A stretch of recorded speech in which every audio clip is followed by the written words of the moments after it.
এই শোনো না, আমাদের অন্ধবিশ্বাস চ্যানেলটি যারা এখনো সাবস্ক্রাইব করেননি, প্লিজ সাবস্ক্রাইব করে দাও। আর অল্প কিছু সাবস্ক্রাইবার হলে 1 লক্ষ পরিবার হবে।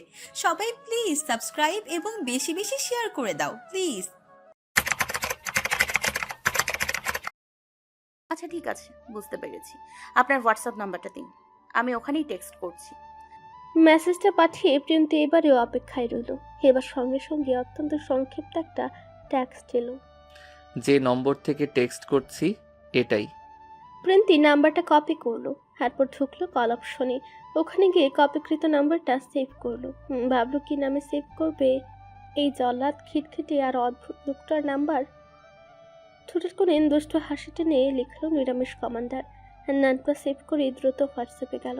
সার্চ বারে গিয়ে নিরামিষ কমান্ডার লিখতে প্রোফাইল পিকচার ছাড়া একটি আইডি ভেসে উঠলো। এই যাত্রায় কেন যেন মেয়েটার মনটা ভীষণ খারাপ হলো। ব্যাটা প্রোফাইল পিক দিতেও কি তোর টাকা লাগে নাকি, কিপটে কোথাকার। মনে মনে বুকে নিজে থেকেই লিখলো। আচ্ছা আপনি কিভাবে জানলেন আমি ওখানে গিয়েছি? স্ক্রিনে ডাবল টিক চিহ্ন উঠেছে, মানে লোকটা অনলাইনে আছে। সঙ্গে সঙ্গে সেটা ব্লু মার্ক হলো। লোকটা মেসেজটা সিন করেছে, সেই সঙ্গে টাইপিং লেখাটাও শো হচ্ছে। প্রিন্তি দম আটকে অপেক্ষা করলো। উত্তরটা এলো, জানিনি, জেনে নিয়েছি। এটা কেমন কথা? জেনে নিয়েছে মানে কি? কার কাছ থেকে জেনে নিয়েছে? কে বলেছে ওনাকে? লোকটার এই অতিরিক্ত আত্মবিশ্বাসে দেয় উত্তরটা কেন যেন হজম করতে পারল না প্রিয়ন্তী। অত্যন্ত কড়া গলায় টাইপ করে পাঠালো, অধিকার দেখাচ্ছেন? আমি অধিকার দেখানো শুরু করলে আপনি স্থির থাকতে পারবেন না মিসেস। মেসেজটা চোখের সামনে ভেসে ওঠা মাত্রই প্রিয়ন্তীর কি হলো কে জানে। শরীর কেমন ঝিমঝিম করে উঠল।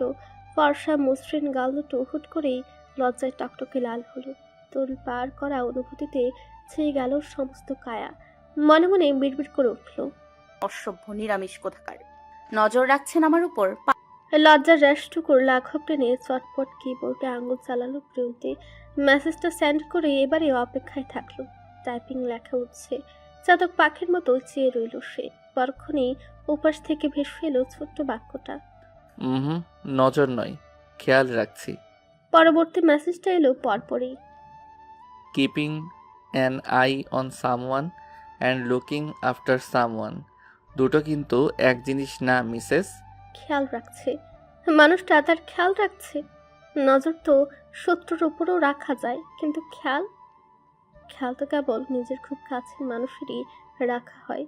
তাহলে তিনি কি তাকে নিজের কাছের মানুষ হিসেবেই ভেবে নিতে শুরু করেছেন? মেয়েটার ফর্সা কপাল জুড়ে ঘামের বিন্দু জমে উঠল। লোকটা কথার জালে এভাবে মানুষকে আষ্টে পৃষ্ঠে বাঁধতে পারে কিভাবে? এত ধারালো এত মায়াবী কথা একটা রাশভারী নেভি কমান্ডারের মুখে শোভা পায়। ওনার এই এক লাইনের উত্তরে প্রিয়ন্তের সমস্ত রাগ ক্ষোভের দেয়ালে এক নিমিষেই ফাটল ধরে দিল। খানিকটা সময় নিয়ে নিজেকে সামলে নিয়ে প্রিয়ন্তে আবারও লিখল, পার্থক্যটা কি? একটাই কৌতূহল থাকে, অন্যটাই গুরুত্ব। আমার কাছে তো দুই বিষয়ের মানে একই লাগছে। তাহলে আপনার শিক্ষকের বিরুদ্ধে আমার কিছু গুরুতর অভিযোগ আছে। চরম বিরক্তিতে কপাল কুঁচকে দ্রুত লিখল প্রিয়ন্তী, এখানে আমার শিক্ষকের রাঁধছেন কেন? কারণ উনি ওনার দায়িত্ব ঠিকমতো পালন করেননি। কি দায়িত্ব? আপনাকে শব্দের গভীরতা আর পার্থক্য শেখানো। প্রিয়ন্তী এবার সত্যি সত্যি চোখ উল্টালো। লোকটা অসম্ভব বিরক্তিকর একটা কথার ঠিকঠাক উত্তর দিলে কি এমন মহাভারত অশুদ্ধ হবে? আবার অদ্ভুতভাবে ওনার এই বিরক্ত করার ভঙ্গিটা ভীষণ রকম সহ্য হয়ে যায়। কিছুক্ষণ ফোনের দিকে তাকিয়ে থেকে ও চটপটে লিখলো, আচ্ছা ঠিক আছে, মস্ত বড় পণ্ডিত আপনি, তাহলে পার্থক্যটা একটু বুঝিয়ে বলুন দেখি। প্রথমটা আসে সন্দেহ থেকে, আর দ্বিতীয়টায় স্রেফ আগলে রাখার গভীর অধিকার। তা আমি ঠিক কোন ক্যাটাগরিতে পড়ি? আপনি যথেষ্ট বুদ্ধিমতী। সমীকরণটা নিজেই হিসাব করে ফেলুন। প্রিয়ন্তীর সঙ্গে সঙ্গে নিজের ঠোঁট কামড়ে ধরলো। এই লোকটার এটাই একটা মস্ত বড় সমস্যা। সোজা করে কোনো কথাই বলে না, ঘুরে পেঁচিয়ে এমন মোহনীয় ভাবে মনের কথাগুলো বলে যে উত্তর খুঁজতে গিয়ে মানুষ নিজেই ওনার জালে ফেসে যায়।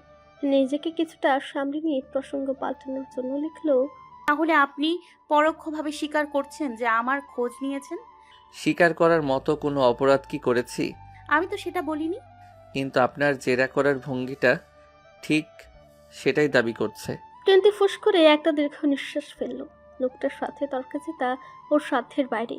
ও লিখল, আপনি সবসময়ই এমন? কেমন? এই যে বারবার প্রশ্নের উত্তরে প্রশ্ন ছুড়ে দেন। না, সবার সাথে এমনটা করি না, তাহলে শুধু আপনার সাথেই করি। কেন? কারণ বাচ্চার মাকে বিরক্ত করার এই অদ্ভুত আনন্দটুকু আমি হাতছাড়া করতে চাই না। চোয়াল ঝুলে গেল প্রিয়ন্তীর। মুখ হা করে বের করতে করতে লিখল, অসহ্য। তৎক্ষণাৎ উত্তর এলো, ধন্যবাদ, আমি কোনো কমপ্লিমেন্ট দেইনি আপনাকে। কিন্তু আমি ওটাকে কমপ্লিমেন্ট হিসেবেই গ্রহণ করেছি। প্রিয়ন্তী এবার হতাশ হয়ে কপালে হাত দিল। এই লোকের সাথে কথা বলা আর নিজের উপর নিয়ন্ত্রণ হারানো একই কথা। আচ্ছা, সত্যি করে বলুন, আপনি কিভাবে জানলেন আমি সেখানে গিয়েছিলাম? জানার প্রয়োজন ছিল তাই জেনেছি। এটা কোনো উত্তর হলো? এভাবে হঠাৎ হুটহাট সব জেনে ফেলাটা কোনো স্বাভাবিক মানুষের লক্ষণ না। আমাদের সাধারণ মানুষ ভাবাটা তো আপনার প্রথম ভুল মিসেস। আমাদের কাজই তথ্যের গভীরে যাওয়া। তবে আপনার ক্ষেত্রে কোনো বাড়তি ইনভেস্টিগেশন লাগেনি, সূত্র খুবই বিশ্বস্ত। প্রিয়ন্তী চোখ ছোট ছোট করে ভাবল, বিশ্বস্ত সূত্রটা আবার কে? কাকে ইঙ্গিত করে কথাটা বলল? ওর ভাই ভাবে ছাড়া তো এই বিষয়ে আর কেউ কিছু জানে না। ওর মাথা কাজ করা বন্ধ করে দিল। ঠিক করলো এই লোকের সাথে আর একটা অহেতুক কথা বলবে না সে। তবু মনে মনে কোথাও পরবর্তী মেসেজের অপেক্ষায় থাকলো। মিনিট খানেক পার হলো এইভাবেই। ওকে অবাক করে দিয়ে সত্যি সত্যি স্ক্রিনটা জলজল করে উঠলো নোটিফিকেশনে। Good night. প্রিন্টির মেসেজটা দেখে নিজের অজান্তেই রাগ উঠল। লোকটা কি ওকে ব্যস্ততা দেখাচ্ছে? প্রিন্টির আত্মসম্মানে লাগলো। ঠিক করলো মেসেজে সিন করবে না, উপর থেকে দেখেই রেখে দিল। সেও দেখাবে ভাব, তাকে সস্তা ভাবা। প্রিন্টির চ্যাট বক্স থেকে ব্যাক করে উপর থেকে প্রোফাইলের দিকে তাকালো। সে ফাঁকা ধপধপে সাদা ব্ল্যাঙ্ক প্রোফাইল পিকচার, কোনো ছবি নেই। আস্ত একটা নিরামিষ লোক। ফোনটা বন্ধ করে বিছানায় রাখলো। ওয়াশরুম থেকে ফ্রেশ হয়ে জামা পাল্টে এলো। লাইট অফ করে ফোনটা হাতে নিয়ে পুনরায় কি মনে করে যেন হোয়াটসঅ্যাপে ঢুকলো। চ্যাট লিস্টের দিকে চোখ পড়তেই প্রিন্টের চোখ দুটো আটকে গেল সেখানে। লোকটার প্রোফাইলের সেই শূন্য সাদা বৃত্তটা আর খালি নেই, সেখানে এখন একটা ছবি জ্বলজ্বল করছে। প্রিন্টি দ্রুত প্রোফাইল পিকচারটার উপর ক্লিক করে ছবিটা ফুল স্ক্রিন করলো। একটা দুর্দান্ত ছবি, যত দূর চোখ যায় শুধু অথই নীল সমুদ্র। সেই উত্তাল সমুদ্রের মাঝে একটা জাহাজের ডেকে দাঁড়িয়ে আছেন উনি। পরনে নেভির সে চেনা সাদা ধবধবে অফিসিয়াল ইউনিফর্ম, কাঁধের উপর কমান্ডারের স্ট্র্যাপটা স্পষ্ট চলছে। ছবিটায় পুরো মুখ দেখা যাচ্ছে না। সমুদ্রের দিকে মুখ করে এক পাশ হয়ে দাঁড়িয়ে আছেন। সে তীক্ষ্ণ চিবুক চওড়া পুরুষালী পিঠের এক পাশটা দেখা যাচ্ছে শুধু। কেউ হয়তোবা ওনার আগুছড়েই তুলেছিল ছবিটা। লোকটা দেখতে এতটা আকর্ষণীয় কেন? বিয়েটা যেভাবেই হোক, এই লোকটা তো এখন ওর স্বামী, সত্যি স্বামী। দুদিন আগেও যাকে ভালোবাসার ফলস্বরূপ ওরকমভাবে রিজেক্ট হতে হয়েছে, সে ব্যক্তিটি এখন ওর এইভাবে খেয়াল রাখছে। সকালে নাস্তা শেষ করেই ভার্সিটির উদ্দেশ্যে বেরিয়ে পড়ল প্রিয়ন্তী। আজ ক্যাম্পাসে ব্যস্ত সকালে, সামনের ফাইনাল পরীক্ষা।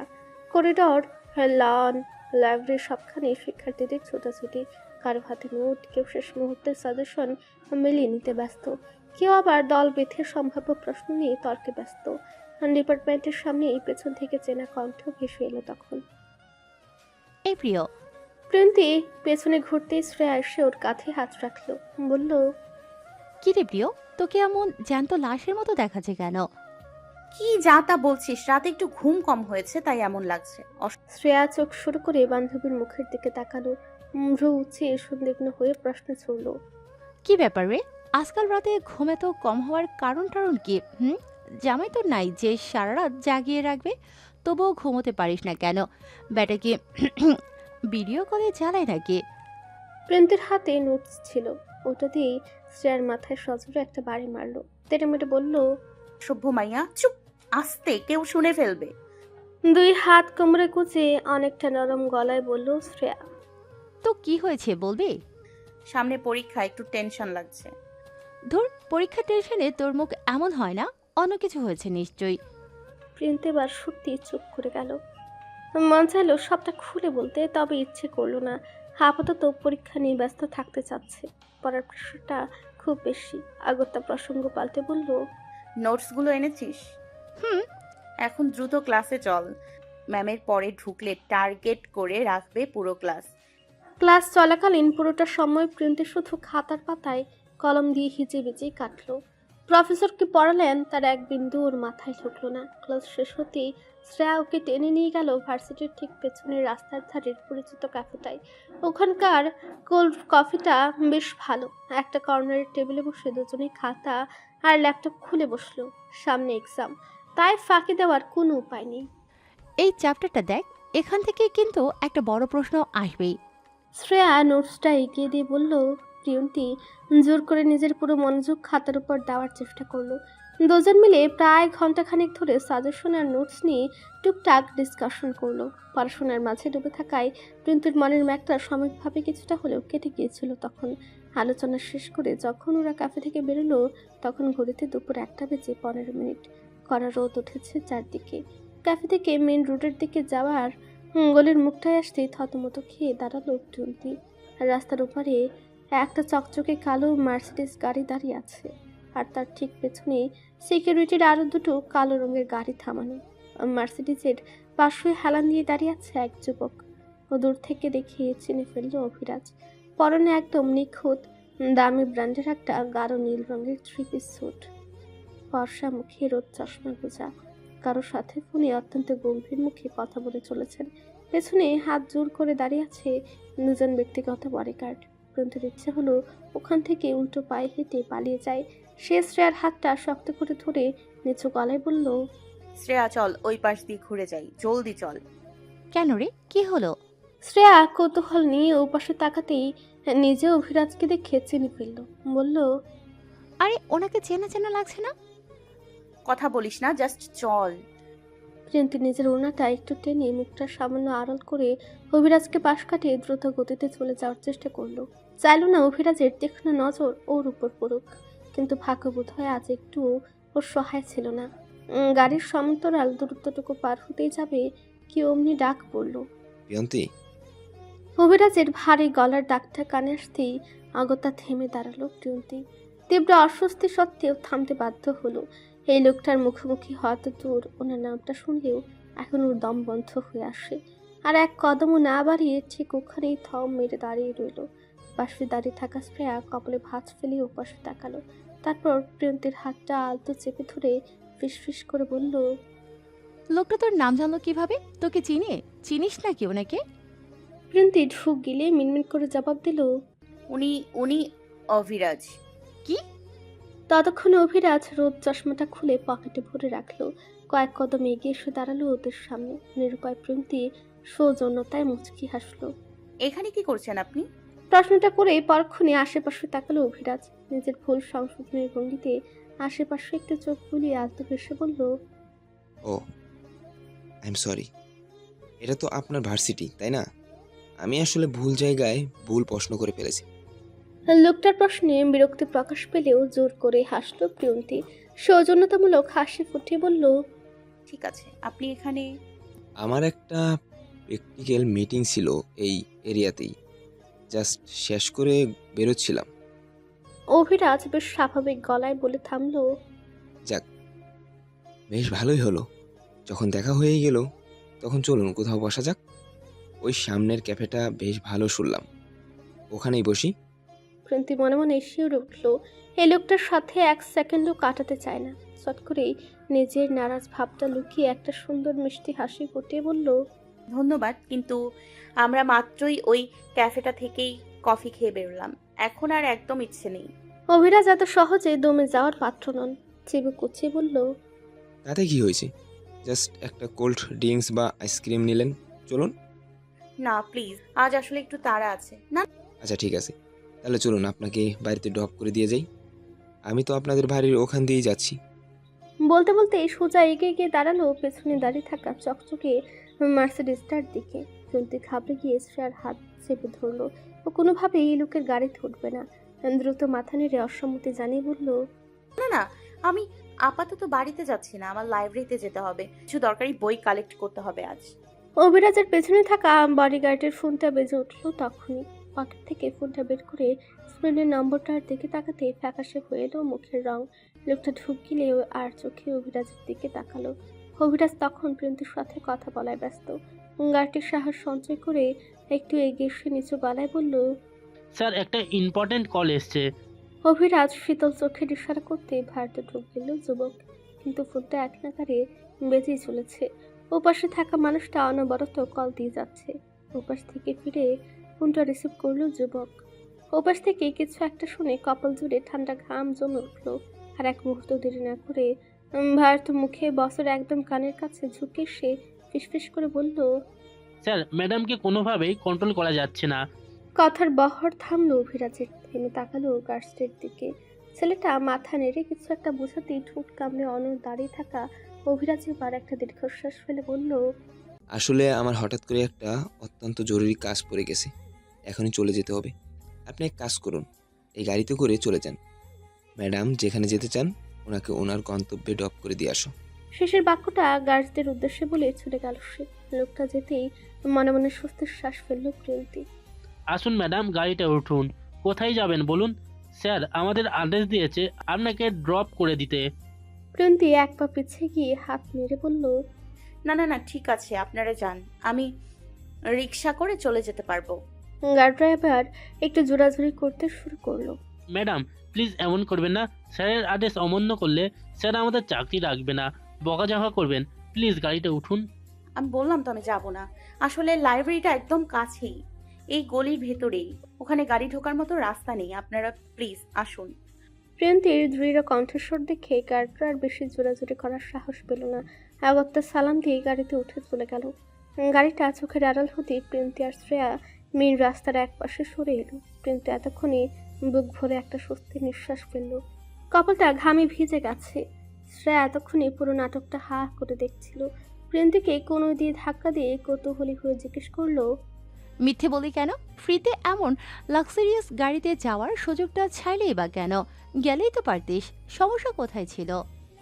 প্রিয়ন্তী ওড়না দিয়ে কপালে জমে থাকা ঘামটুকু মুছতে মুছতে শ্রেয়ার দিকে তাকালো। বান্ধবীর হাতটা শক্ত করে টেনে ধরে বলল, গাড়ির এসি হাওয়া খাবার চেয়ে আমার আজকে তোর সঙ্গে হুট খোলা রিক্সায় করে চলতে বেশি মন চাচ্ছে রে। অনেকদিন রিক্সায় ঘুরি না, চল জলদি একটা রিক্সা ডাক। তাপ্ত দুপুরে রোদ চড়ে মাথাটা ভনভন করছে প্রিয়ন্তীর। রিক্সা ভাড়া মিটিয়ে বাড়ির ভেতরে প্রবেশ করলো সে। ড্রয়িং রুমে যেতেই চোখ পড়লো সেজে গুজে রেডি হয়ে বসে থাকা ভাবের উপর। প্রিয়ন্তী থেমে দাঁড়িয়ে জিজ্ঞেস করলো, কোথাও যাচ্ছ নাকি ভাবি? প্রিয়ন্তকে দেখে মিতালির মুখে চড়া এক হাসি ফুটে উঠল। সোফা থেকে উঠে দাঁড়িয়ে বলল, যাব, তোমার জন্যই অপেক্ষা করছিলাম। ফ্রেশ হয়ে একটু নিচে আসো তো, তোমায় নিয়ে একটু বাইরে যাব। প্রিয়ন্তী ক্লান্তি ভরা মুখে ভ্রু কুচকে জিজ্ঞেস করলো, কোথায় যাবে এই অসময়ে? আরে এই তো সামনে আমাদের এলাকা, ওই পার্লারেই যাব। কতদিন হয়ে গেল নিজের কোনো যত্নই নেওয়া হয় না। রূপচর্চার তো কোনো নাম গন্ধই নেই। তোমার ভাই আগের মতন প্রশংসাও করে না, শরীরে একটু যত্ন আত্মে দরকার। ভাবছি আজকে গিয়ে একটু ভালো করে ম্যানিকিউর করাবো। এখন? তোমার ভাই এলে যেতে দিবে না, আর একাও যেতে মন চাচ্ছে না। ভাবলাম তোমাকে সঙ্গে করে নিয়ে যায়। প্রিয়ন্তী নিজের কাঁধের ব্যাগটা সোফার এক পাশে নামিয়ে রাখলো। একটু ভাবলো, উপরে গিয়ে যদি এখনো জামা কাপড় ছেড়ে ফ্রেশ হয় তবে শরীরের অলসতা আরো দ্বিগুণ হয়ে চেপে বসবে। বিছানায় পিঠ ঠেকালে আর এই রোদের মধ্যে দ্বিতীয়বার বাইরে বেরোনোর এনার্জি কিছুতেই খুঁজে পাবে না। তার চেয়ে এই পোশাকে একেবারে ঘুরে আসা ভালো। তাহলে এখনই চলো, উপরে গিয়ে ফ্রেশ হলে শরীরটা আরো বেশি টায়ার্ড লাগবে। অলসতা এসে ঘিরে ধরলে তখন আর এক পাও নড়তে ইচ্ছে করবে না। একেবারে কাজ ফিরে এসে তারপর ফ্রেশ হয়ে আরাম করে ঘুমাবে। মেন রোডের ঠিক আগের গলির মোড়ে একটা বেশ বড়সড় এবং চিমছাম লেডিস পার্লার আছে। বাড়ি থেকে দূরত্বটাও খুব বেশি নয়। এলাকার নারীদের আনাগোনা এখানে বেশি। মিনিট 10 মাথায় পার্লারের ভেতরে এসে পৌঁছালো ওরা। পার্লারের একটা আরামদায়ক সোফায় গিয়ে থপাস করে বসে পড়লো প্রিয়ন্তী। ব্যাগ থেকে ফোনটা বের করে স্ক্রিনে আঙুল চালাতে শুরু করলো। ভাবলো ভাবি ম্যানিকিউর করাবে অন্তত ঘন্টাখানেকের মামলা। চুপচাপ ফোন গুতিয়ে সময় পার করে দেবে। মিতালি গিয়ে কাউন্টারের সামনে দাঁড়ালো। সেখানে পার্লারের চেনা এক কর্মী দাঁড়িয়েছিল। এলাকার পার্লার হওয়ায় মিতালি ওদের আগে থেকে চেনে। কাউন্টারের মেয়েটি মিতালিকে দেখে বিনয় হেসে বলল, কেমন আছেন ভাবি? এই তো আলহামদুলিল্লাহ, তোমার কি অবস্থা? তানিয়া মেয়েটি হেসে জবাব দিল। টুকটাক কিছুক্ষণ কথাবার্তা চলল দুজনের মধ্যে। কথার মাঝখানে জিজ্ঞেস করলো, কতদিন পর এলেন? কি কি করাবেন আজকে? আমি তো ম্যানিকিউরও করাবো, তবে তার আগে একটা জরুরি কাজ আছে। এই যে আমার ননদ, ওর নাকটা আজকে একটু ফুটিয়ে দিতে হবে। প্রিয়ন্তী ফেসবুকের একটা রিলস দেখছিল তখন। কথাটা কানে যেতেই অমনি ধুম করে আকাশ থেকে পড়লো যেমন। ফোনের স্ক্রিন থেকে চোখ সরিয়ে স্থির করলো ভাবির উপর। ভ্যাবাচাকা খেয়ে বলল, কি ভাবি, তুমি এসব কি বলছো? কার নাক ফুরবে? আমার? মিতালি একগাল হেসে অত্যন্ত স্বাভাবিক ভঙ্গিতে বলল, আরে বাবা, এত চমকে যাওয়ার কি আছে? সামনে তো তোমার বিয়ের অনুষ্ঠান, 2 দিন পর শ্বশুর বাড়িতে যাবে, নাক না ফুটালে চলবে? আজ হোক বা কাল করতে তো হবেই। বিয়ের ঠিক আগে আগে এসব করতে গেলে তখন ব্যথার ছোটে অস্থির হতে হবে। তার চেয়ে ঝামেলা যদি আগে আগে শেষ হয়ে যায় তবে কষ্টও কম হবে। যেহেতু আজ 2 জনে পার্লার এসেছি, একেবারে শুভ কাজটা সেরে ফেল না কেন? ভাবির এমন অদ্ভুত যুক্তিতে প্রিয়ন্তীর মাথাটা গরম হয়ে গেল। চোখ বড় বড় করে বলতো, তোমার কি মাথা খারাপ হয়ে গেছে ভাবি? আমি কেন এখন নাক ফুরাতে যাব? তুমি তো আমাকে বাড়ি থেকে বের করার সময় এই ধরনের কোনো কথাই বলনি। স্রেফ ম্যানিকিউরের কথা বলে আমাকে এখানে ধরে এনেছো। আর আমি এসবের জন্য মানসিকভাবে একদমই প্রিপেয়ার্ড না। আমি পারবো না। নাক ফুটাতে আবার মানসিকভাবে প্রস্তুতি থাকা লাগে বুঝি? অবশ্যই লাগে। আমি এখন ওসব করবো না, প্লিজ। তোমাকে নাকফুল ফোড়ালে যে কি অসম্ভব সুন্দর লাগবে তুমি নিজেও কল্পনা করতে পারবে না। লাগবে না আমার সুন্দর লাগা, তুমি যেটা করতে এসছো সেটা করো। তানিয়া মুচকি হেসে এগিয়ে এলো, বলল, প্রিয়, ভয় পাচ্ছ কেন? তো ভয় পাবো না? একটু ব্যথা লাগে না। তোমার না লাগলেও আমার লাগবে। 10 সেকেন্ডের কাজ। 10 সেকেন্ড অনেক। পার্লারের আরো 2 জন কর্মী ওদের কথোপকথন শুনে হেসে এগিয়ে এলো। একজন বলল, আপু, এখন তো ছোট্ট ছোট্ট বাচ্চারাও নাক ফোড়ায়, এখন এটা এরকম ফ্যাশন। ওসব ফ্যাশন আমার লাগবে না। আরে প্রিয়, তুমি মিছে মিছে এত ভয় পাচ্ছ কেন? এখনকার দিনে নাক ফোরানো তো কোনো ব্যাপারই না। আমরা ওই গান মেশিন দিয়ে জাস্ট 1 সেকেন্ড টুক করে ফুটিয়ে দেব। তুমি বিন্দুমাত্র ব্যথা পাবে না। পিঁপড়ে কামড়ানোর মতো একটুখানি লাগবে শুধু। আমাদের উপর ভরসা রাখো। প্রিয়ন্তীকে তবু মানতে নারাজ। ভয় পেয়ে পিছিয়ে যেতে দেখে পার্লারের অন্য মেয়েগুলোর কাজ ফেলে এগিয়ে এলো। তানিয়া পাশে থাকা ছোট মেয়েকে দেখিয়ে বলল, এই রিমি, এদিকে আয়। 14-15 বছরের মেয়েটা দৌড়ে এলো। জি আপু, তোর নাকটা কবে ফুরিয়েছিলি? গত মাসে। ব্যথা পেয়েছিলি? মেয়েটা মাথা নেড়ে বলল, একটুও না আপু, আমি তো হাসতেছিলাম। প্রিয়ন্তী সন্দেহ ভরা চোখে তাকালো। মিথ্যা বলছো। সত্যি বলছি।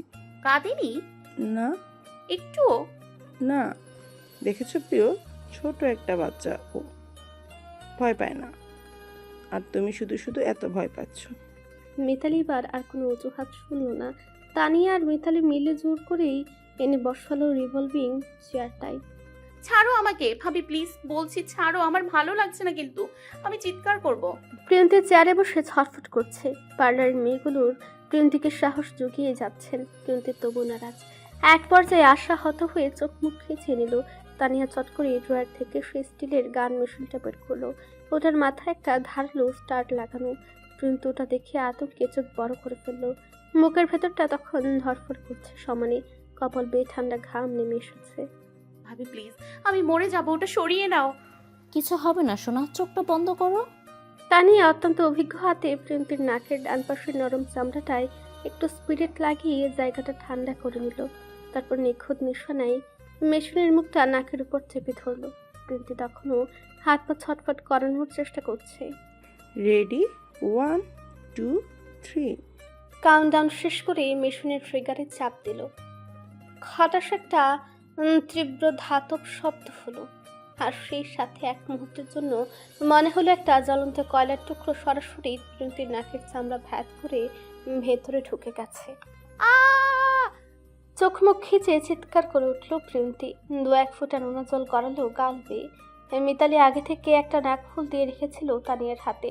সেটাই খুব সূক্ষ্মভাবে পরে দিল প্রিয়ন্তী নাকে।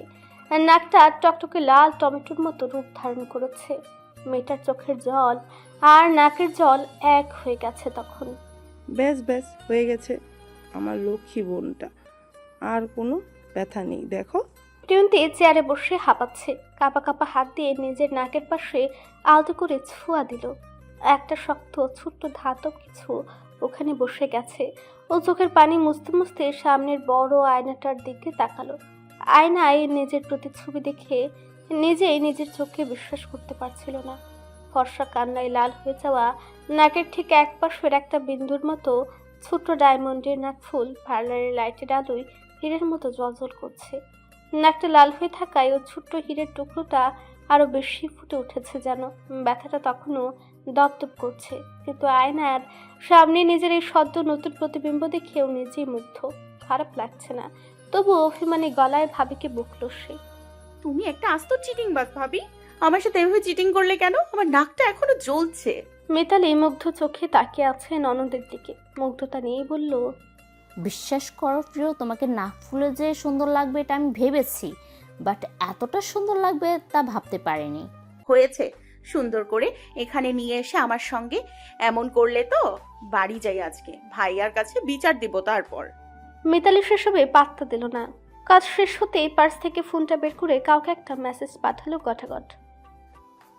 ডান। সেন্ড করে দিল মেসেজটা। এরপর ক্যামেরা অন করে ননদের সঙ্গে দুটো সেলফি তুলে নিল। বলল, স্মৃতি হিসাবে রেখে দাও ছবি দুটো, কেমন? কাজ শেষে ওরা বাড়ি ফিরলো। পুরোটা পথ প্রেমতি আহাজারি করেই গেল। মিতালি ননদকে এনে আইসক্রিম খাওয়ালো, এটা সেটা সাধলো। বাড়িতে পৌঁছানো মাত্রই রুমে ছুটে গেল প্রিয়ন্তী। রুমে সে আয়নায় নিজের লাল নাকটা দেখে প্রিয়ন্তীর আবারও কান্না পেল। ব্যথার তীব্রতা ক্রমে বাড়ছে, একদম দপদপ করছে ভেতরটা। আর দেরি না করে ড্রয়ার থেকে একটা প্যারাসিটামল বের করে খেয়ে নিল।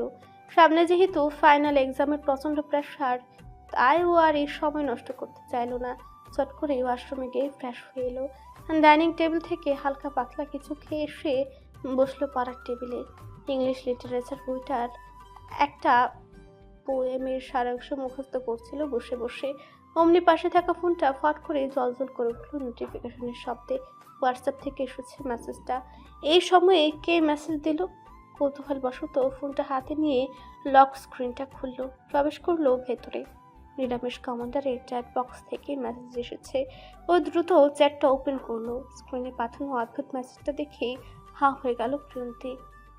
খারাপ লাগছে না, বরং জিনিসটা তার নির্দিষ্ট জায়গায় খুঁজে পেয়েছে। প্রিয়ন্তী আকাশ থেকে পড়লো বুঝি। হ্যাঁ, লোকটা কি বলছে, সব কাকে বলছে? কিছু না বুঝেই দ্রুত টাইপ করলো, মানে ব্যথা কি একটু বেশিই পেয়েছিলেন? কি সব উল্টাপাল্টা বলছেন? কেন ব্যথা পাবো? কোথায় ব্যথা পাবো? পরের মেসেজটা আসতে 2 সেকেন্ড সময় নিল। কাছে থাকলে স্পর্শ করে দেখিয়ে দিতাম কোথায় ব্যথা পেয়েছেন। কথাটা পড়া মাত্রই প্রিয়ন্তীর হাত থেকে ফোনটা প্রায় পড়ে যাওয়ার উপক্রম হলো। চমকে উঠে নিজের সদ্য ফুরানো নাকটায় হাত দিল। এই লোক বেঁচে বসে কিভাবে জানলো ও নাক ফুরিয়েছে? আর ব্যথা পাওয়ার কথাটাই বা ওনাকে কে বলল? ওনার মাথা কি পুরো আউলিয়ে গেছে?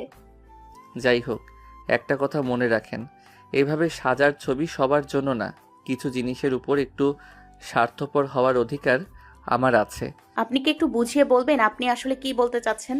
আমি আপনার কোনো কথার মাথা মুন্ডু বুঝতে পারছি না। ওবার সেবার টাইপিং দেখা গেল। পরবর্তী মেসেজটা এলো কিছুটা সময় নিয়ে। বেশি ভাবার দরকার নেই মিসেস, শুধু অন্যের স্টোরিতে দেখার চেয়ে মাঝে মাঝে নিজের স্টোরি থেকে আপনার ছবি দেখার সৌভাগ্য এই অধমকে দান করলে কৃতজ্ঞ থাকব।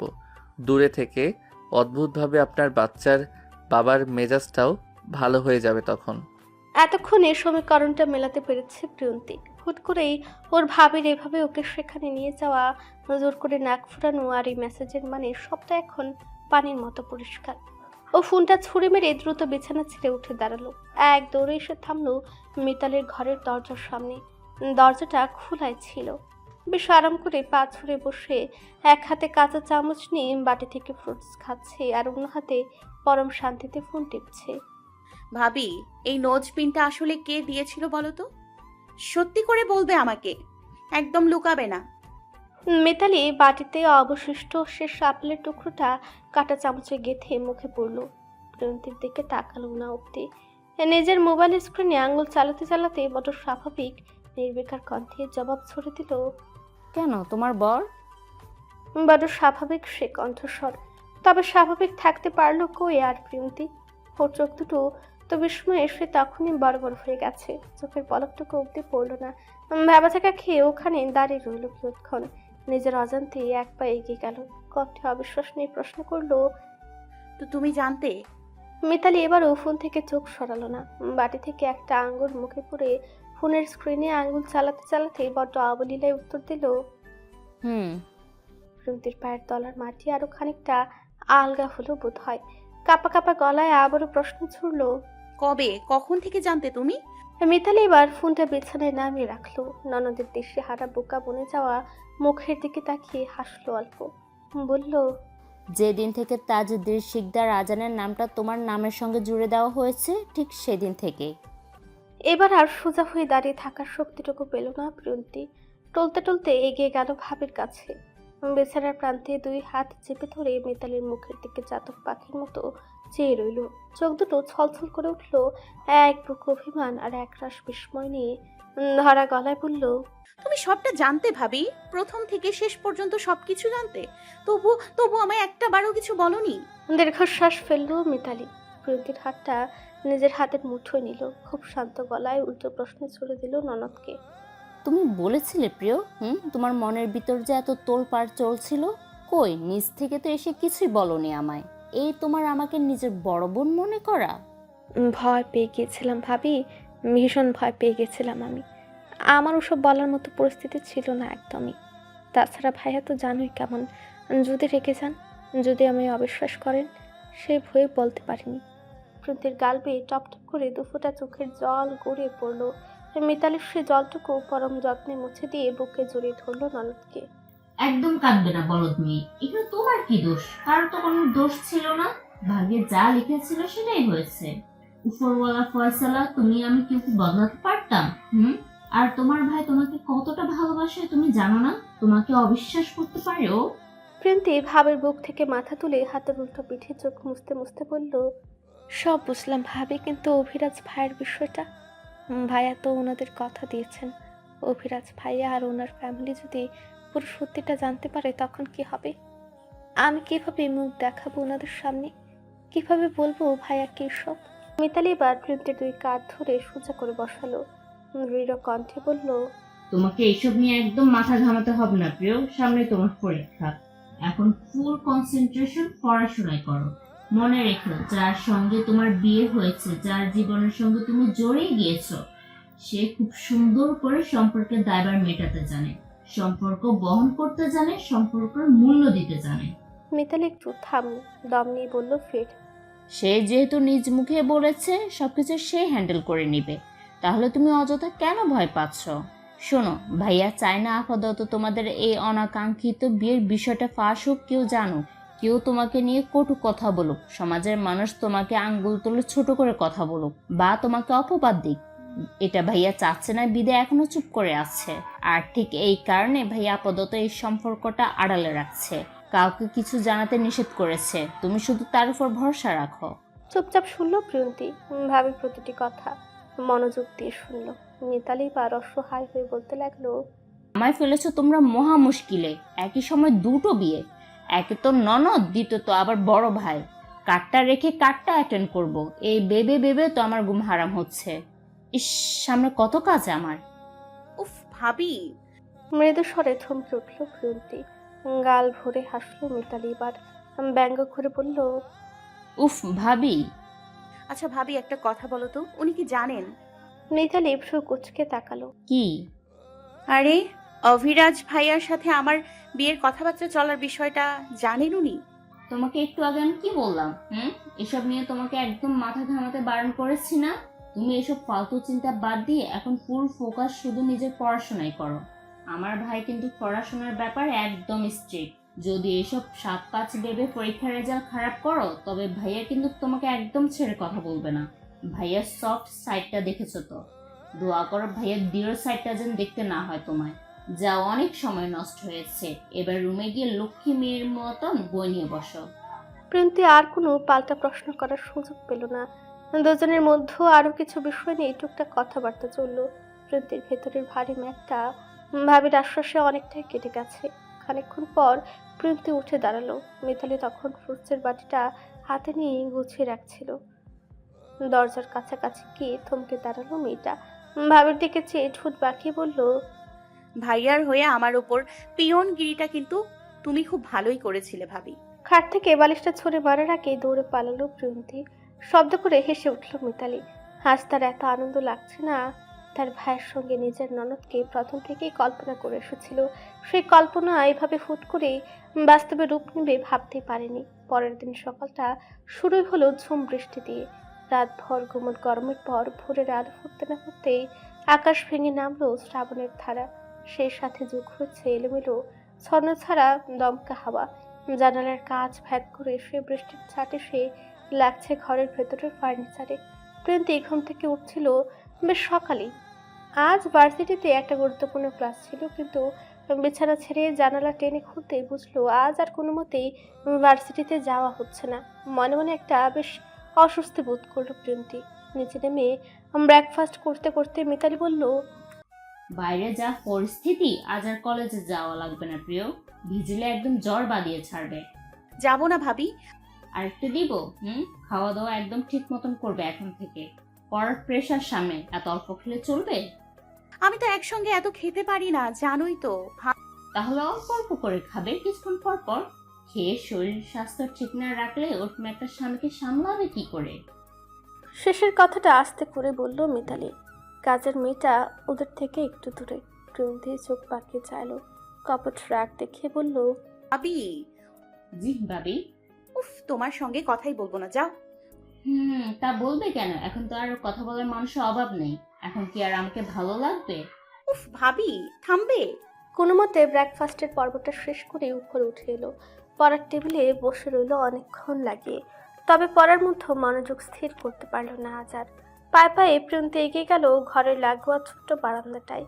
কপাট খুলতে এক পশলা ঠান্ডা ভেজা বাতাসে সে ঝাপটা মারল ওর মুখে বুকে। ওখানে রেলিং ধরে দাঁড়ালো মেয়েটা। বাইরে তখন প্রকৃতির আদিম রূপ বহমান। থেমে থেমে বাতাস বইছে, আর সেই বাতাসের তোরে লনের গাছগুলোর মাথা নোয়াচ্ছে বারবার। প্রিয়ন্তীর পিঠময় ছড়িয়ে থাকা সিল্কের মতো কালো চুলগুলো বাতাসের অবদ্ধ ছোঁয়ায় উলট পালট হতে লাগলো। কিছু অবদ্ধ চুলে সে লেপটে গেল ওর ফর্সা গালে। চট করে হাত দিয়ে সেগুলো কানের পেছনে গুজলো। দূর আকাশের দিকে চেয়ে থাকতে থাকতে হুট করে মনের কোণে একটা সুপ্ত ইচ্ছে চারা দিয়ে উঠল। বড্ড অদ্ভুত চঞ্চল একটা ইচ্ছে।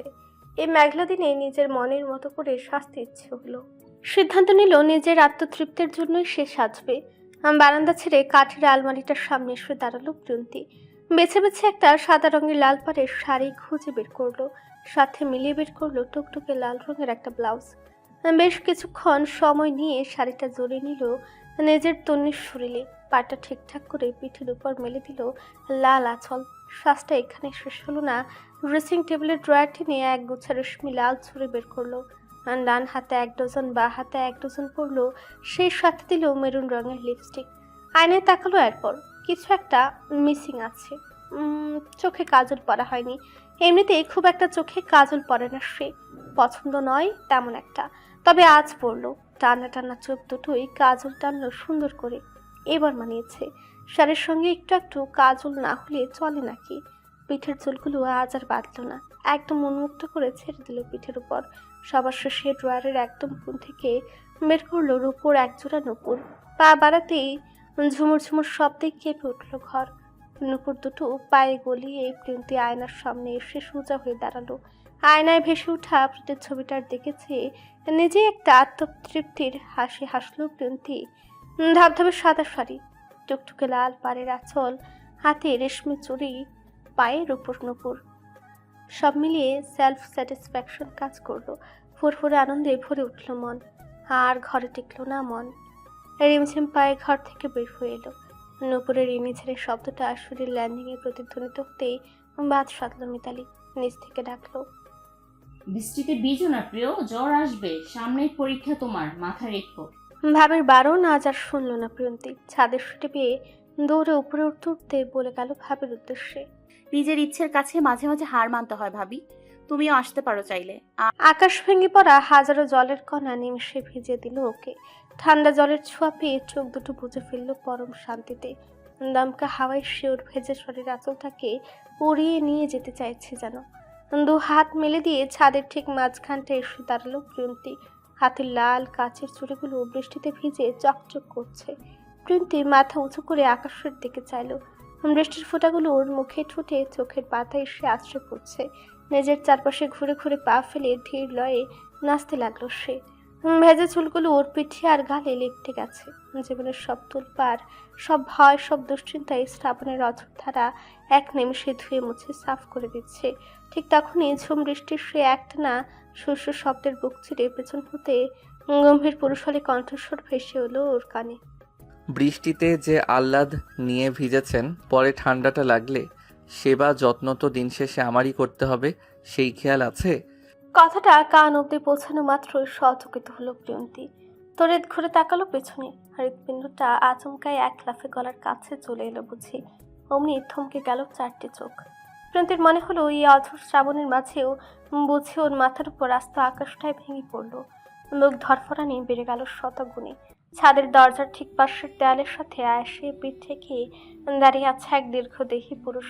দুহাত বুকের কাছে আড়াআড়ি ভাঁজ করে রাখা, ঠোঁটের কোণে প্রচ্ছন্ন হাসি। প্রিয়ন্তীর সম্পূর্ণ পাথর বনে গেল ওখানটায়। প্রবল বিস্ময়ে চোখ দুটো চরক গাছ। নিজের চোখকেও বিশ্বাস করতে পারছে না। এই লোক এই ঝুম বৃষ্টির দিনে ওদের বাড়ির ছাদে কি করছে? তাজধীরের পরনে একখান ধবধবে সাদা সিল্কের শার্ট, কালো প্যান্ট। বৃষ্টির ছাটে শার্টের উপরে ভাগটা সামান্য ভিজে শরীরের সাথে লেপটে আছে, যার দরুন সুগঠিত পুরুষালী চওড়া বুকটা স্পষ্ট বোঝা যাচ্ছে। কপালে এসে পড়েছে দু একটা অবাধ্য ভেজা চুলের গোছা। তবে প্রিয়ন্তীর সমস্ত নজর ওসব পেরিয়ে গিয়ে আচমকায় আটকে গেল লোকটার নাকের উপর থাকা সেই কাটা দাগটায়। বিস্ময়ে তোলপাড় হওয়া প্রিয়ন্তী তখনও ভ্যাবাচাকা খেয়ে বোকার মতো দাঁড়িয়ে। বোকার মতোই প্রশ্নটা করলো এবার। আপনি এখানে কিভাবে, কখন এসেছেন? প্রিয়ন্তীর ওষ্ঠাধর কাঁপিয়ে ছুড়ে দেওয়া বোকাটে প্রশ্নের পিঠে তাজধীর তুরন্ত কোনো উত্তর দিল না। দেয়াল থেকে পিঠ ছেড়ে ধীর কদমে এগুলো সে। লোকটার প্রতিটি কদমে প্রিয়ন্তীর বুকের ভেতরে হাতুড়ি পেটার শব্দটা আরো জোরালো হচ্ছে। একদম মুখে মুখে এসে থামলো তাজধীর। বৃষ্টির ছাটে ততক্ষণে সিল্কের শুভ্র রঙের শার্টটা ভিজে চুপচুপে। কপালে লেপটে থাকা অবাধ্য চুলগুলো নিচ থেকে ধারালো চোখ দুটো মিলল সে। প্রিয়ন্তীর চোখ ভেজা গাল আর ওষ্ঠ পেরিয়ে দৃষ্টি জোড়াকে থমকালো উন্মুক্ত পিঠে এলে থাকা দীঘল কালো চুলে। তাজধীর ঠোঁটের কোণে এক তুলতে বাঁকা হাসি ফুটিয়ে কণ্ঠস্বর মোলায়েম করে বলল, কাছ থেকে আপনাকে একটু ছুঁয়ে দেখার লোভটা সামলাতে পারলাম না, তাই সব কাজ, সব ফাইল পেন্ডিং রেখে সব কিছু ফেলে ফুলে ছুটেই এলাম। তবে মনে হচ্ছে আমার কাজ ফেলে আসাটা বোধহয় বিফলে যায়নি। কথাটা বলে তাজধীর আরো এক কদম অগ্রগামী হলো। এবার একদম গা ঘেঁষে দাঁড়ালো মেয়েটার। শ্রাবণের দমকা হাওয়ায় ওদের মাঝের দূরত্বটুকু উধাও করে দিতে চাইছে যেন। তাজধীরের চওড়া বুক থেকে পুরুষালী তীব্র উমেশে লাগছে প্রিয়ন্তীর বরফ শীতল ভেজা শরীরে। তাজধীর ডান হাতটা আলতো করে বাড়িয়ে দিল বৃষ্টির জল ছুঁয়ে থাকা প্রিয়ন্তীর ঠান্ডা গালটার উপর। নিজের তপ্ত আঙুলগুলো ছুঁয়ে দিল আলতো করে। মেয়েটা সচকিত হয়ে চোখ বুজে ফেললো তখনই। তাজধীর ওই কাপড় মাখা মুখের দিকে চেয়ে থেকে ঘোর লাগা কণ্ঠে ফিরে আওড়ালো, সমুদ্রের বুকে কত শত ভয়ঙ্কর ঝড় ঝাপটা দেখেছি, কত ঝড়ের মুখোমুখি দাঁড়িয়ে মুখ চিতে মোকাবেলা করেছি, তার হিসাব নেই। কিন্তু আজ অব্দি প্রকৃতির কোন ঝড় এই আমাকে বিন্দু মাত্র কাঁপে তোলার সামর্থ্য রাখেনি, যেটা আজ আপনি রাখছেন। আপনার এই রূপের ঝড় স্বয়ং তাজধীর সিদ্দিক আজানের ভেতরটা চুরমার করে দেওয়ার জন্য যথেষ্ট। প্রিয়ন্তীর বুকের ভেতর তখন সুনামি চলছে। দম বন্ধ করা পরিস্থিতিতে চোখ মেলে চাইল সে। চোখ পড়লো লোকটার নাকের উপর থাকা কাটা দাগটায়। বড় ইচ্ছে হলো ছুঁয়ে দেওয়ার। ওষ্ঠাধর জোড়া কোনো মতে ফাঁক করে অবিশ্বাসের সুরে ফিসফিসিয়ে বলল, আপনি সত্যি এসেছেন? এটা কি সত্যি? কোমরে হাত গলিয়ে হাত কাটানি নিজের শক্ত সুগঠিত বুকের সাথে আছড়ে ফেললো তাজধীর। প্রিয়ন্তী হকচকে তাজধীরের শার্টের কলারটা দু হাতে খামচে ধরলো। তাজধীর সেই ভেজা মুখের উপর নিজের মুখটা সামান্য ঝুঁকে আনলো। তপ্ত নিঃশ্বাস প্রিয়ন্তীর ওষ্ঠে লেপটে দিয়ে গাঢ় স্বরে শুধালো, এখন বিশ্বাস হয়েছে? তাজধীরের সেই ধারালো প্রশ্নের জবাবে প্রিয়ন্তীর ওষ্ঠাধর আর নড়ল না। এই প্রথম কোনো পুরুষের এতখানি পৌরুষ তীব্র স্পর্শের সম্মুখীন হতে হয়েছে ওকে। লোকটা শক্ত বাঁধনে পৃষ্ঠ হতে হতেই প্রিয়ন্তীর নাসিকার অন্ধ্রে এসে হানা দিল তাজধীরের শরীর থেকে চুই আসা দামি পারফিউমের সেই মাদকতাময় ঘ্রাণ। অচেনা আবেশের ভেতরটা তুরন্ত দুমড়ে মুচড়ে গেল মেয়েটার। থরথরে কেঁপে উঠল। তাজধিরের ভেজা চুলগুলো কপালের সাথে লেপ্টে আছে। নাকের উপর থাকা কাটা দাগটা বিশ্রাবণের 2 ফোঁটা জলের কণা টুপটাপ করে ঝরে পড়ল প্রিয়ন্তীর গাল ঘেঁষে। লোকটা সে গাঢ় ঘোর লাগা মোহনীয় চোখের প্রান্ত জোড়া তৃষ্ণার্ত চাতকের মতো চেয়ে রইল প্রিয়ন্তীর কম্পমান মুখশ্রীর পানে।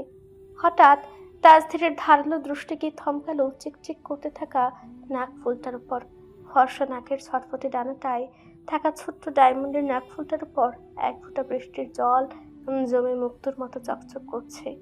তাজধির নিজের ডান হাতের বড় আঙুলটা আলতো করে ছড়ালো, পরম যত্নে স্পর্শ করলো সে জলের ফোঁটা। পরক্ষণে ঘোর লাগা চোখে মুখটা আরো সামান্য নামিয়ে আনলো। সযত্নে উষ্ঠধর ছোয়ালো সেখানটায়। আকস্মিক আবেশে নিমেষে প্রিয়ন্তীর চোখের পাতা দুটো বুঝে এলো। তপ্ত সে উষ্ঠের ছোঁয়ায় পুরো শরীরটা বিদ্যুৎ তরঙ্গের মতো থরথর করে কেঁপে উঠল ওর।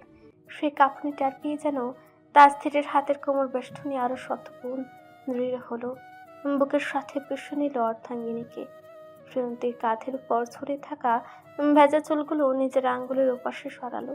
উন্মুক্ত হলো মেয়েটার গলার নিচের মেলি বিউটিগুন। সেখানেও জমে আছে বৃষ্টির কয়েক ফোঁটা।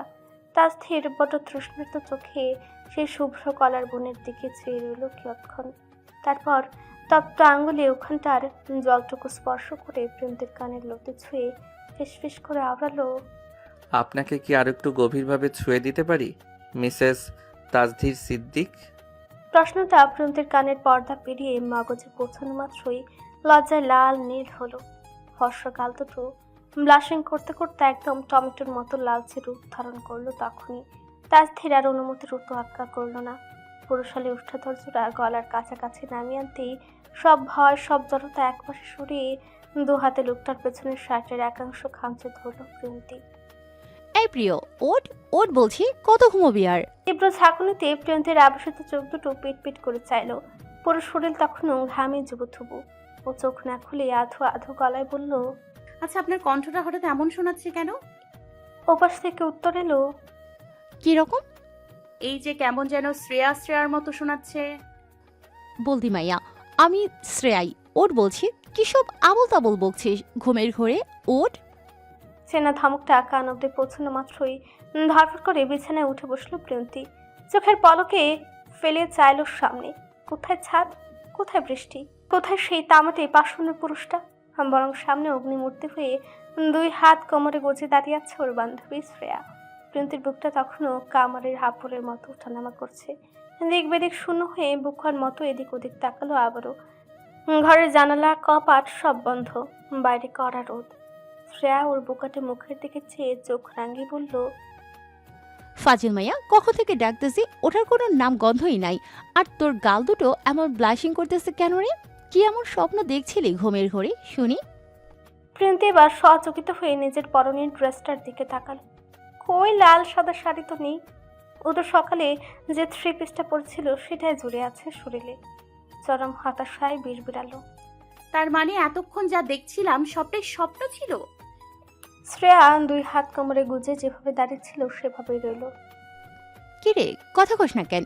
একদম বোবা বনে গেলিছে। সত্যি করে বল, স্বপ্নে কি এমন দেখছিলি যার জন্য গাল কান এভাবে লাল হয়ে আছে? প্রিয়ন্তী ততক্ষণে নিজেকে সামনে নেওয়ার আপ্রাণ চেষ্টা করছে। ঘুরে ঘুরে করে গায়ের চাদরটা টেনে টুলে গলার কাছে এনে চোখ মুখ স্বাভাবিক করার ভান করলো। লোক গিলে বলল, কি কি দেখবো আবার? কিছু তো না, এমনি গরমে ঘুমাচ্ছিলাম তো, তাই হয়তো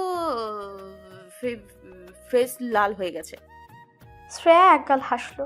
মেয়েটার চোখের কোণের ধরতে চাউনি দেখে প্রিয়ন্তীর পিঠ ঘেমে উঠলো অচেরেই। শ্রেয়া ওর মুখের উপর ঝুঁকে এসে ফিসফিসে বলল, আমাকে ফাঁকি দেয়া এত সোজা না মাইয়া। তোর লক্ষণ বড্ড খারাপ। এই নির্লজ্জ মাইয়া, সত্যি করে বলতো, তুই স্বপ্নে একেবারে বাসরটা সর সেরে ফেলিসনি তো? শ্রেয়া! প্রিয়ন্তী 2 হাতে বালিশটা খামচে ধরে সজোরে চেঁচে উঠল। পরক্ষণে শ্রেয়াকে ধাক্কা দিয়ে দূরে সরাতে সরাতে বলল, যা ইচ্ছা তাই, আবল তাবল বকিস না তো। আরে সত্যি করে বল না প্রিয়, তুই স্বপ্নে বাসর করিস না তো? দেখিস ভাই, আমার কিন্তু শখ তোর বাসর ঘর সাজানোর। এখনই স্বপ্নে সব সেরে ফেলে আমার এই অধিকার থেকে আমাকে বঞ্চিত করিস না প্লিজ। তুই আদতে কি দেখছিস বলবি তো? শ্রেয়া, তুই জাস্ট থামবি এবার? সকাল কোথা থেকে যে এত নোংরা বুদ্ধি নিয়ে হাজির হোস? প্রিয়ন্তী বিছানা থেকে নেমে দাঁড়িয়ে নিজের ওড়নাটা ঠিক করতে করতে বিরক্তিতে মুখ কুচকালো। শ্রেয়া এবার দুষ্টুমি ছেড়ে সোজা হয়ে বসলো, পায়ের উপর পা তুলে দিয়ে বলল, আচ্ছা যা, আর খেপালাম না, কিন্তু তুই যে এত সুখের নিদ্রা দিচ্ছিলি, তোর কি খেয়াল আছে বাইরে কি চলছে? আজ ভার্সিটিতে এত ইম্পর্টেন্ট ক্লাস ছিল। প্রিয়ন্তী ভ্রু কুচকে জানলার দিকে তাকালো। বাইরে তখন রোদের তেজ কড়া। ও অবাক হয়ে বলল, তুই ইউনিভার্সিটি যাসনি কেন আজ? আর তুই আমাদের বাড়ি এলি কখন? যাব কিভাবে? সকালবেলা যখন ঘুম থেকে উঠলাম তখন তো আকাশ ভেঙে এমন ঝুম বর্ষণের বৃষ্টি নামলো যে ঘর থেকে বের হওয়ার কোনো উপায় ছিল না। প্রিয়ন্তী মনে মনে হিসাব মেলালো। তার মানে ও যখন ঘুমাচ্ছিল তখন সত্যি বাইরে তুমুল বৃষ্টি হচ্ছিল, আর সে বৃষ্টির শুশু আওয়াজ আর শীতল বাতাসেই ওর অবচেতন মনে ওই ঘুর লাগা স্বপ্নের জাল বনেছে। শ্রেয়া ফের বলতে লাগলো, তারপর বৃষ্টিটা একটু কমতেই আমি আর দেরি করলাম না, ব্যাগ গুছিয়ে সোজা তোদের বাড়ি চলে এলাম। এসে দেখি তুই এখনো আয়েশ করে নাক ডেকে ঘুমোচ্ছিস। ভাবি বলল ডাক দে, তাই তো এলাম। প্রিয়ন্তী এবার টেবিলের উপর ছড়ানো বই খাতাগুলোর দিকে চাইলো। সামনেই ফাইনাল পরীক্ষা, অথচ ওর পড়াশোনার এই বেহাল দশা। ও এক হাতে কপাল চেপে ধরে বিছানায় বসলো আবারও। ধীর গলায় বলল, ভালোই করেছিস চলে এসেছিস। আমার পড়াশোনার যে অবস্থা, মাথা কাজ করছে না একদম। ভাইয়া তো বলেই দিয়েছেন এবার রেজাল্ট খারাপ হলে রক্ষে নেই। শ্রেয়া ব্যাগ থেকে নিজের নোট খাতাগুলো বের করতে করতে বলল, সেই জন্যই তো গ্রুপ স্টাডি করতে আসা। অনেকদিন ধরে তো শুধু ফাঁকিবাজি করলে, এবার একটু বই খাতা নিয়ে বস। এই কদিন একদম জান প্রাণ দিয়ে পড়তে হবে, বুঝলি? নে ফটাফট হাত মুখ ধুয়ে আয়, আমি চ্যাপ্টারগুলো দাগিয়ে রাখছি। শ্রেয়া খাতাটা টেবিলের উপর রাখতে রাখতে ফুট করেই প্রিয়ন্তীর মুখের দিকে তীক্ষ্ণ নজরে চাইল। এবার চোখ দুটো ছোট ছোট করে বেশ কিছুক্ষণ নিরীক্ষণ করলো ওকে। প্রিয়ন্তী বাথরুমের দিকে পা বাড়াতে নিতে শ্রেয়া পেছন থেকে ডেকে উঠল, এই প্রিয় শোন তো একটু। প্রিয়ন্তী থমকে দাঁড়িয়ে ঘাড় বাঁকালো। হলো কিরকম? শ্রেয়া বিছানা থেকে উঠে একদম মুখোমুখি এসে দাঁড়ালো। তোকে কেমন যেন অন্যরকম লাগছে রে আজকে দেখতে, মানে কেমন যেন একটা পরিবর্তন দেখতে পাচ্ছি। প্রিয়ন্তী ভেবাচিকা খেয়ে নিজের গালে হাত দিল। কম লাগছে? বউ বউ লাগছে। ধুর শ্রেয়া, যা তা বলিস না তো। ওই ওয়েট, তুই নাকফুল পরেছিস কবে? গতকালও তো তোকে দেখলাম না নাকফুল পরা, আজ হঠাৎ? প্রিয়ন্তী অপ্রস্তুত হয়ে নিজের নাকের উপর হাত রাখলো। ঢোক গিলে আমতা আমতা করে বলল, হ্যাঁ, ওটা আসলে ভাবি এনে পরিয়ে দিয়েছে। শ্রেয়া ভ্রুজোড়া কুচকে কপালে তুলল। ভাবি এনে পরিয়ে দিয়েছে মানে? হঠাৎ ভাবি তোকে নাকফুল পরাবে কেন? না, আসলে উনি দিয়েছেন। উনি দিয়েছেন মানে? ওয়েট, আমার মাথায় তো কিছুই ঢুকছে না রে। উনি দিয়েছেন আবার বলছিস ভাবি এনে পরিয়েছে, বুঝলাম না তো কিছু। ভাবি সবটা জানে শ্রেয়া। শ্রেয়া যেন আকাশ থেকে পড়লো, বিস্মিত হয়ে বড় বড় করে প্রায় চেঁচিয়ে উঠল, জানে মানে? কি বলছিস তুই এসব প্রিয়? তোর ভাবি সব জানে? হ্যাঁ, ভাবি প্রথম থেকেই সবটা জানে। আমাদের বিয়ের বিষয়টা প্রথম থেকেই ভাবির জানা ছিল। শ্রেয়া কপালে এক হাত চাপড়ে বিছানায় ধূপ করে বসলো। তোর ভাবি তো সাংঘাতিক জিনিস মাইরি, এত বড় একটা কথা চেপে বসে আছে, তা তোর ভাইয়াও কি জানে নাকি? প্রিয়ন্তী আঁতকে উঠে বলল, না, মাথা খারাপ তোর? ভাইয়া জানলে তো এতক্ষণে কেয়ামত হয়ে যেত এ বাড়িতে। শ্রেয়া এবার প্রিয়ন্তীর নাকের আরো কাছাকাছি মুখটা নিয়ে এলো, চকচকে পাথরটার দিকে চেয়ে নিখুঁত এক দৃষ্টি মেলালো, তারপর চট করে বলল, তা যাই বলিস বোন, এটা তো সাধারণ কোনো কাজ বা পাথর না, দেখে তো খাঁটি ডায়মন্ড নোজপিন মনে হচ্ছে। Diamond ring? একটু কাছে আয় তো ভালো করে দেখি। শ্রেয়া প্রিয়ন্তীর চিবুক ধরে নিজের দিকে টানলো। প্রিয়ন্তী বিরক্তিতে কপাল কুঁচকে ওর হাতটা সরিয়ে দিল। কি দেখবি তুই এত? শ্রেয়া এবার বেশ অভিজ্ঞ জোহরের মতো নাক ফুলটার দিকে তাকিয়ে ঠোঁট কাটলো, মাথা নেড়ে বলল, না রে প্রিয়, এটা তো যেই সেই ডায়মন্ড মনে হচ্ছে না। পাথরের কাটিং আর এই ফিনিশিং দেখ, এটা ভীষণ এক্সপেন্সিভ কোনো নামি দামি ব্র্যান্ডের ডায়মন্ড মনে হচ্ছে আমার কাছে। কত দিয়ে কিনেছে রে এটা তোর বর? জানি না তো। ভাবি কিছু বলেনি তোকে? না। শ্রেয়া একটা গভীর শ্বাস ফেলে বলল, আমার তো দেখেই মনে হচ্ছে এটা ভীষণ এক্সপেন্সিভ ডায়মন্ড। বাবা, বিয়ে হতে না হতেই এত দামি গিফট দিয়ে দিল লোকটা। তোর কপাল তো দেখি সেই খুলে গেছে। ভুলবাল, ডায়মন্ড তো এমনিতেও এক্সপেন্সিভই হয়, ওতে এত তফাৎ করার কি আছে? আরে না, তুই বুঝবি না, আমার তো এটা কোনো সাধারণ বাংলাদেশের ডায়মন্ড বলে মনে হচ্ছে না। তুই হয়তো জানিস না, আমার ছোট চাচুর তো জুয়েলারি আর ডায়মন্ডের বড় বিজনেস আছে। চাচুর দোকানে গিয়ে বসে বসে এই পাথরের চমকানি আমি কম দেখিনি। এই নাকফুলের যে স্পার্ক আর ম্যাটেরিয়াল, এটা কোনো ইন্টারন্যাশনাল ব্র্যান্ডের কালেকশন। আমাদের দেশে লোকাল মার্কেটে এসব ডিজাইন মেলাভার। একেবারে পাগল হয়ে গেছিস তুই শ্রেয়া। মাথাটা কি আজ আসলেও গেছে তোর? উনি এত দামি বিদেশি ডায়মন্ড কোথা থেকে আনবে শুনি? বাংলাদেশে কোনো নর্মাল ডায়মন্ডই হবে ওটা, সাধারণ কোনো শপে তৈরি। তুই বেশি বুঝিস তো, তাই সব জিনিসেই ইন্টারন্যাশনাল ব্র্যান্ড দেখিস। চোখ রাঙিয়ে জেদ ধরে বলল শ্রেয়া। তুই আমাকে যত ইচ্ছা খ্যাপা, কিন্তু আমার চোখ কখনো ভুল দেখতে পারি না প্রিয়। এই নোসপিন কোনো সাধারণ ডায়মন্ড নয়, তুই লিখে রাখ। প্রিয়ন্তে আর কথা বাড়ালো না। শ্রেয়ার কথার পিঠে কোনো পাল্টা যুক্তি না দিয়ে ও দ্রুত বাথরুমের দিকে পা বাড়ালো। বেশ কয়েক ঘন্টা লাগিয়ে পড়লো দুজন মিলে। তবে পুরোটা সময় প্রিয়ন্তের মনে খচখচ করেই গেল। শ্রেয়া চলে গেলে ওর খচখচানি কমলো না। তোর বিশ্বাস না হলে নোসপিনের বক্সটা একবার এনে দেখ। আমার কেন যেন মনে হচ্ছে এটা নর্মাল কোনো ডায়মন্ড না প্রিয়। শ্রেয়ার কথাটা বারবার কানে বাজছে প্রিয়ন্তীর। পুরোটা সময় মেয়েটা আর তর্ক করে গেছে এক প্রকার। শ্রেয়ার এই আত্মবিশ্বাস দেখে এবার সত্যি সত্যি দোটানায় পড়লো প্রিয়ন্তী। সত্যি কি তাই? তার আর তর সইল না। তীব্র কৌতূহল চেপে পা বাড়ালো ভাবির রুমের দিকে। মিতালি তখন ছাদে।